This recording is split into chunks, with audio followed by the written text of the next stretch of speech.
One of the things that I recommend to people when they're facing the reality of their aging parents is to count.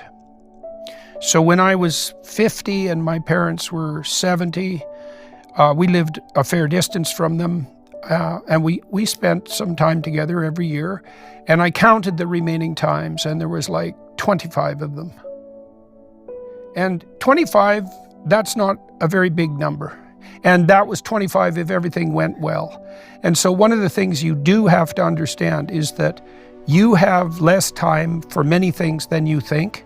And you should be aware of that and grateful and awake and maximize the time and minimize the stupidity and unnecessary suffering, because you do not know when that opportunity is going to disappear. The right way to pray, so to speak, is to ask for faith and strength and resilience and courage in the face of catastrophe, to set your sights so that you can conduct yourself with a certain amount of nobility, and to ask for the strength to share that with people when they're suffering. And there's an old idea that God walks with us when we're suffering, and that Christ on the cross, for example, was simultaneously suffering from all the suffering in the world.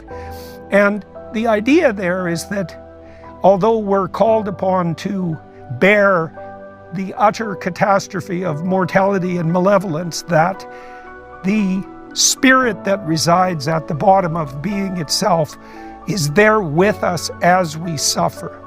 And I believe as a biologist that that's true. Human beings, we are adapted to our life, terrible as that life is, bounded by mortality and malevolence. If we don't shrink from it, something can emerge within us that can help us bear it gratefully, which is a hell of a thing to ask for in the midst of suffering. And my wife had a similar experience with her son.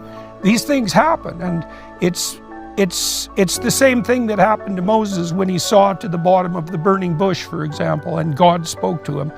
If you look upon what's most horrifying with absolute intensity, you can see to the bottom of the world.